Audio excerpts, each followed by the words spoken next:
kusoo xarunta ciidamada Puntland konton iyo waajibaadka halhay runtii waa maalin aad u weyn waa maalin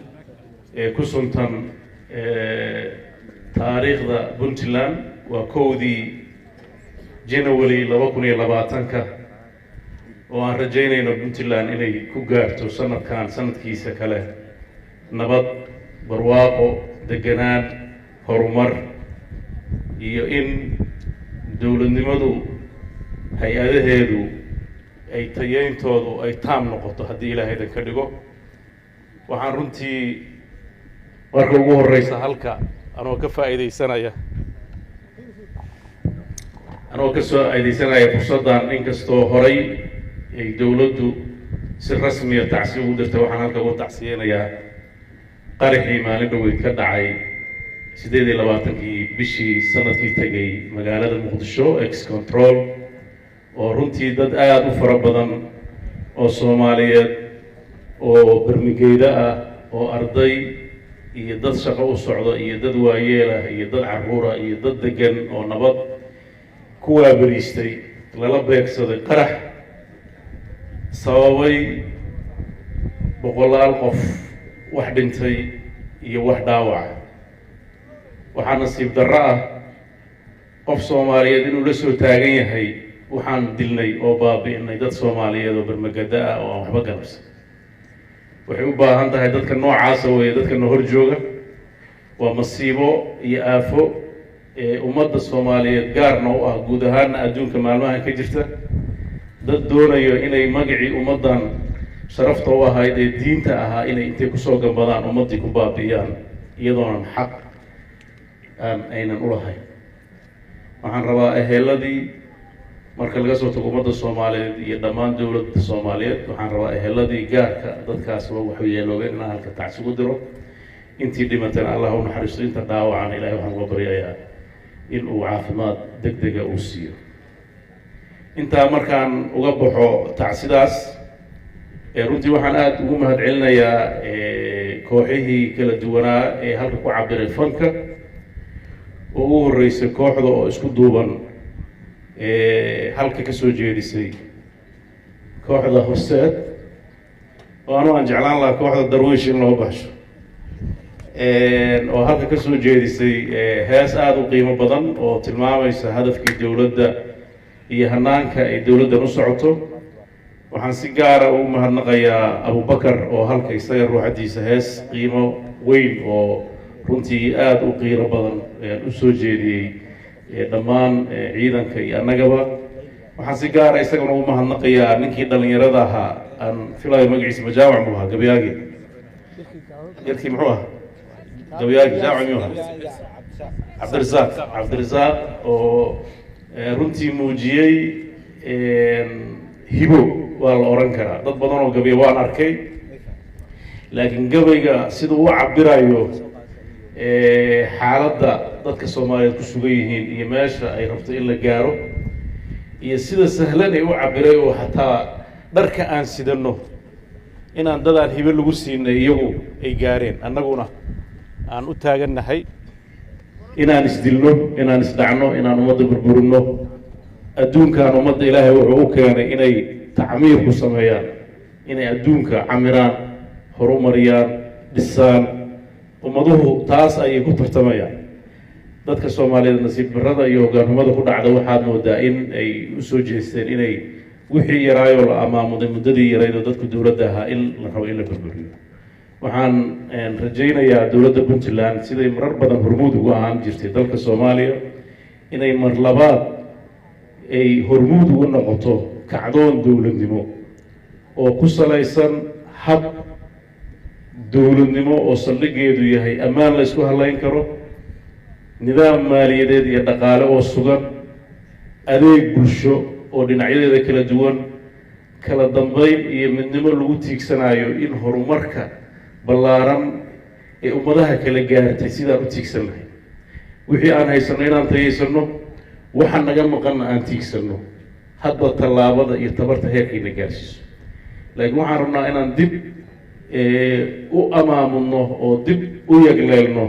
hadafka dawladnimo ee Puntland leedahay puntland laba hadaf oo waaweyn bay lahaa jirtay oo midnimada iyo federaalka waa laba waaweyn laakiin hadafka hadda aan rabno waxa weeye labadaasoo meeshoodu taagan in la tayeeyo dowladnimadu oo ugu horreysa kala dambeynta oo ay ku xigto qof walba waxa uu sheeqanayo inuu yahay ciidan markuu yahay inuu ciidan tababarkii tayadii la rabay leh dowladduna ay u diyaariso wax walba uu qofkaas ku noqon lahaa ciidan runtii dhallinyaradan maanta horteenna ka muuqata waxaan uga mahad celinayaa saraakiishii ka soo shaqaysay oo aada moodid in ay wixii loo baahnaa ay samaysay marka ugu horreysa sida ay usoo salagtagareeyeen dhallinyaro u qaaboon ciidan qaatay tababar na tusay wixii la tababaray inay kasoo jibo keeneen annagoo og duruufta lagu sameeyey waxaan idiin sheegayaa xukuumaddan intay jirtay ama dowladdan waa dufcadii saddexaad oo dugsigan lagu tababaro 3 dufco oo ciidamada qaybta gobolka bari iyo nugaal iyo mudug ayaa waxaa lagu kala tababaray dugsiga tababarka carmo iyo abqaale waxaa hadda tababar ku jira ilaa 600 gaaraya dugsiga xorgoble ee qardho waxaa hadda diyaarsan ciidamo kale oo la rabo in la tababaro intaasoo dhan dowladda puntland waxa ay qabatay iyadoo 1 shilin oo taageero dibadeeda aan lagu siin waxay barbar waday inay ciidankii mushaharkoodina joogto u siiso runtii waa wax markaan bilaabaynay xataa annagu dhiiranaan u baynaga ahayd inay sidaa u fuli karta aanan malaynayn inaan joogtayno ciidamada hadda jira oo tayadooda aan sulugsannahay oo tiradooda aan sulugsannahay oo wax badan oo isdhexoodan ay ku jiraan ayaa waxaan goosannay waxa ay yihiin inaan ku siino laakiin waxaan haddana daba wadnay inaan gunta wax ka soo askunno oo tababarada hoos ka soo dhisno oo ciidanka la kala hufo oo la gaaro in ciidan la isku halayn karo oo la yaqaan la helo waxaa markii ugu horreysay dowladda puntland si rasmiya ugu dhawaaqday oo ku guulaysatay tirada shaqaalaha ee dowladda puntland oo qof walba musawir iyo cod maxaa la yidhahdaa iyo far iyo muuqaal laga qaaday oo la yaqaan oo mushaharooyinkiisii loogu shubayo account uu isagu leeyahay waxaa markaan hadda intii sanadka dhammaan bishii lasoo dhaafay gabagaboobay ciidanka madaxtooyada inay kulligood iyagana biometric la mariyey mushaharooyinkoodana bishii December ay ugu dhacday accountadooda waa laba tallaabo waxaan rajaynayaa sanadkan ciidamada inta kaleeto oo ka harsan inay kulligood sidaa noqdaan labadaas haddaan ku guulaysano dalku wuxuu gelayaa hinqasho iyo hiigsi aan rajaynayno meesha uu socdo inuu gaaro cidda la rabo in lagu gaaro haani gunbay ka tolataa ciidanka ayaa saldhig u ah haddaan nabad la helin horumar lama helayo hadafkeena koowaad marxaladda koowaad waxa weeye dhisidda iyo tayeynta ciidanka waxaan halka rabaa inaan u diro dhammaan ciidamada puntland qaybahooda kala duwan kuwa difaaca ku jira iyo kuwa xeryaha ku jira iyo kuwa shaqooyinka tooska ah ku jira waxaan kulligood u dirayaa hambalyo dadaalka ay qabteen dalka siday u difaaceen siday u ilaalinayaan duruufaha adag ugu shaqaynayaan waxaan u ballan qaadaynaa duruufta adkeed ay ku shaqayn jireen inaan duruuf ka fiican gaarsiino waxaan iyagana ka codsanaynaa askarta iyo saraakiisha iyo saraakiil xigeenada iyo hoggaanadooda iyo saraakiishayaashoodaba inay nagala shaqeeyaan kuwa ku dhex dhuumanaya inaysan ogolaan waxaa nasiib darro ah in dad sidaa usoo taagan oo habeen iyo maalin xabadda ku jira oo dhufayska ku jira kuwa dibadaha jira sida aan warka ku hayno kuwa aan magaalada iska laafiyoonayo kuwa gidaarada isaga qaylaya inay la xuquuq noqdaan wax la aqbali kara maaha runtii laakiin in la aqbalo idinkaas sabab u ah markaa hoosta ku qarsateen waxaa qarsatid way ku qarsadaan baa lii waxaan halka uga dirayaa saraakiisha dowladdu inay ku dhiiradaan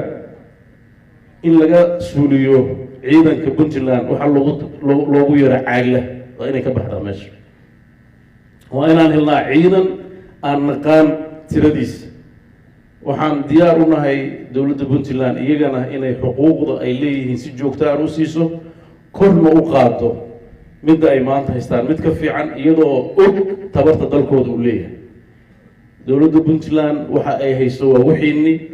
shacabkiinni canshuurtii ay ka qaaday idinkii shacabka u shaqaynaya inay nagu celin waa intaas waxa ay aan maamuleen waxaanagu aan leenahay oo aan siinayna maaha wax cid kale leedahay maaha waa xuquuqdiinnii laakiin waxaan rajaynaynaa xuquuqdiinnii dadka ku ciyaaraya inaan ka qabanno intaas waa hadafka aan rabno inaan xaqiijino waxaan rabnaa inay ciidamadu noqdaan kuwa ugu horeeya ee dowladdan hadafka ay leedahay gacan ku siiya oo garab ku siiya oo kuwa diidan oo isugu jira kuwa nabadda diidan kuwa kala dambeynta diidan kuwa dowladnimada diidan kuwa raba marka wax la saxo inay jidka goostaan oo dhahaya waxa aan sidaan wax u rabna haddaan noola yeelin waxba socon maayo waxaasoo dhan waxaan rabaa kuwa gacanta ka qaban doona inaa idinka noqotaan waxaa annaga ballan naga ah inaan dalkan madax furasho loo haysan doonin mar dambe haddaa idinka nagu garab istaagtaan mid meel istaagay iyo mid ismadoobeeyey iyo mid reero soo kaxaystay intaba kama aqbalayno horumarka dalkan oo waajib nagu ah inaan ka shaqeyno inaan uga baqno waxaan idiin rajaynayaa waxa dadka kala hagaya waa nidaamka waa sharciga waa dastuurka waa waxa la rabo in la tiigsado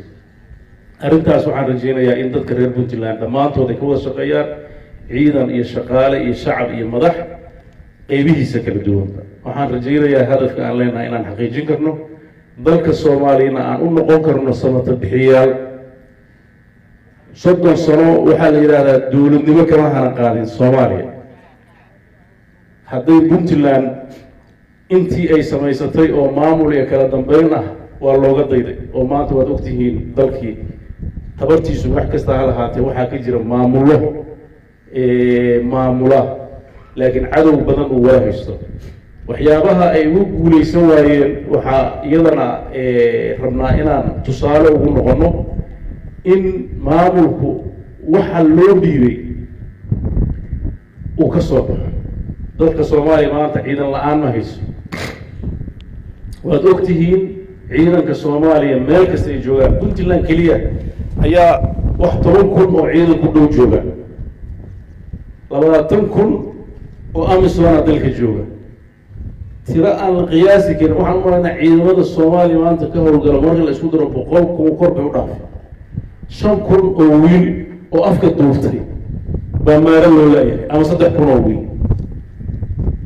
waa ceeb soomaaliya dowladnimadeedana ceeb ku ah ciidanka soomaaliyeedna ceeb ku ah waxaan rabnaa in muddo yar oo kooban puntland ay sambal u noqoto ama u noqoto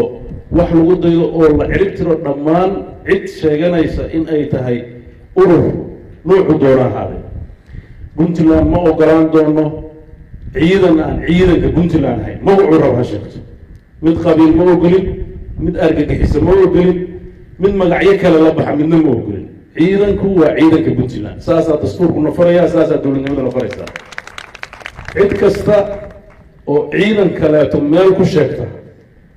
ha ogaato ciidamada puntland ogolaan maayaan shaqaynka qabanaya ninkii raba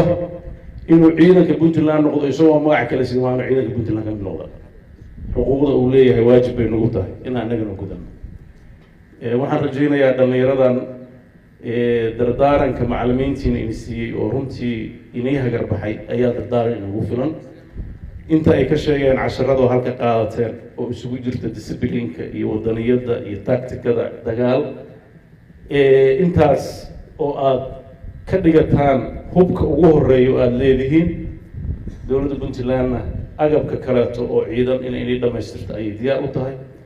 waxaan rajaynayaa dardaaranadan ili siiyey oo dhan inaad weelaysaan inaad suuradda dalka wax ka bedeshaan inaad u diyaar garoodaan ciidan la ysku halayn karo kala dambeyn leh